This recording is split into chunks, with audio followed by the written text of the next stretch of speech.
जरा तसव्वुर कीजिए, कयामत का दिन है, जमीन बदल चुकी है, इंसान कब्रों से उठाए जा चुके हैं, हर तरफ खौफ और परेशानी है और हर शख्स को अपनी फिक्र है। ऐसे में एक मुसलमान के दिल में सबसे बड़ा सवाल ये होगा, हमारे प्यारे रसूलुल्लाह सल्लल्लाहु अलैहि वसल्लम कहाँ होंगे? हम आप सल्लल्लाहु अलैहि वसल्लम को कहाँ तलाश करेंगे? हदीस से मालूम होता है कि कयामत के मुख्तलिफ मराहिल में रसूलुल्लाह सल्लल्लाहु अलैहि वसल्लम अपनी उम्मत के लिए अहम मकामात पर मौजूद होंगे। इनमें सबसे पहला अजीम मकाम मैदान हशर में शफात का मकाम है। कयामत के दिन जब लोगों पर इंतजार की सख्ती बहुत बढ़ जाएगी तो वो मुख्तलिफ अंबिया अलैहिमुस्सलाम के पास जाएंगे कि अल्लाह ताला के हुजूर शफात करें ताकि हिसाब शुरू हो। लोग हजरत आदम, हजरत नूह, हजरत इब्राहिम, हजरत मूसा और हजरत ईसा अलैहिमुस्सलाम के पास जाएंगे। बिलाखिर वो रसूलुल्लाह सल्लल्लाहु अलैहि वसल्लम के पास पहुंचेंगे। आप सल्लल्लाहु अलैहि वसल्लम फरमाएंगे, मैं उसके लिए हूँ। फिर आप सल्लल्लाहु अलैहि वसल्लम अल्लाह ताला के हुजूर सजदा करेंगे। अल्लाह ताला आप सल्लल्लाहु अलैहि वसल्लम को अपनी हम्द व सना के ऐसे कलिमात अता फरमाएगा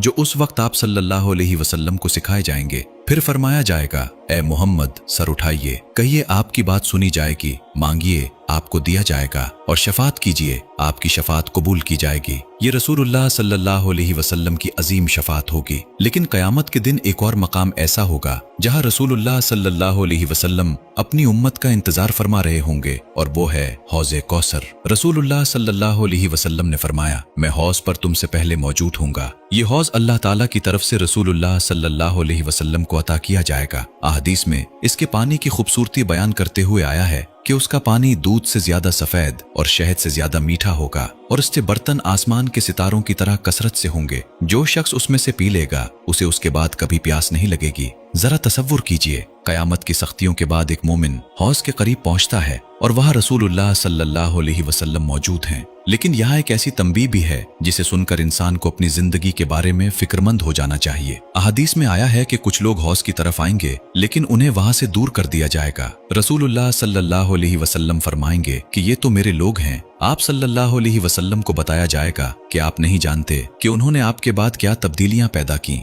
ये हदीस हमें बहुत बड़ा सबक देती है। सिर्फ जबान से रसूलुल्लाह सल्लल्लाहु अलैहि वसल्लम से मोहब्बत का दावा काफी नहीं, बल्कि आप सल्लल्लाहु अलैहि वसल्लम की तालीमात और सुन्नत को मजबूती से थामना भी जरूरी है। कयामत के मराहिल में एक और मकाम पुल सिरात का होगा। हजरत अनस रजी अल्लाह अन्हु ने रसूलुल्लाह सल्लल्लाहु अलैहि वसल्लम से दरखास्त की कि कयामत के दिन उनके लिए शफात फरमाएं। आप सल्लल्लाहु अलैहि वसल्लम ने फरमाया कि मैं ऐसा करूंगा। उन्होंने पूछा, या रसूलुल्लाह सल्लल्लाहु अलैहि वसल्लम, मैं आपको कहां तलाश करूं? आप सल्लल्लाहु अलैहि वसल्लम ने फरमाया कि सबसे पहले मुझे सिरात के पास तलाश करना। उन्होंने पूछा कि अगर वहां ना मिले? आप सल्लल्लाहु अलैहि वसल्लम ने फरमाया फिर मीजान के पास। उन्होंने पूछा अगर वहां भी ना मिले? आप सल्लल्लाहु अलैहि वसल्लम ने फरमाया फिर हौज के पास, क्योंकि मैं इन तीन मकामात से नहीं चूकूंगा। सोचिए, सिरात, मीजान और हौज, ये कयामत के इंतहाई अहम मराहिल होंगे।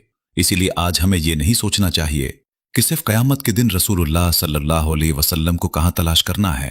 हमें ये सोचना चाहिए कि आज अपनी जिंदगी में रसूलुल्लाह सल्लल्लाहु अलैहि वसल्लम की सुन्नत को कहां तलाश कर रहे हैं। अगर हम चाहते हैं कि कयामत के दिन हौज़े कौसर पर रसूलुल्लाह सल्लल्लाहु अलैहि वसल्लम के करीब हों, तो आज हमें आप सल्लल्लाहु अलैहि वसल्लम की तालीमात के करीब होना होगा। अपनी नमाज की हिफाजत कीजिए, तौहीद पर कायम रहिए, गुनाहों से तौबा करते रहिए, लोगों के हुकूक अदा कीजिए और रसूलुल्लाह सल्लल्लाहु अलैहि वसल्लम की सुन्नत से मोहब्बत कीजिए, क्योंकि कयामत के दिन दुनिया का माल, ओहदा और शोहरत पीछे रह जाएंगे।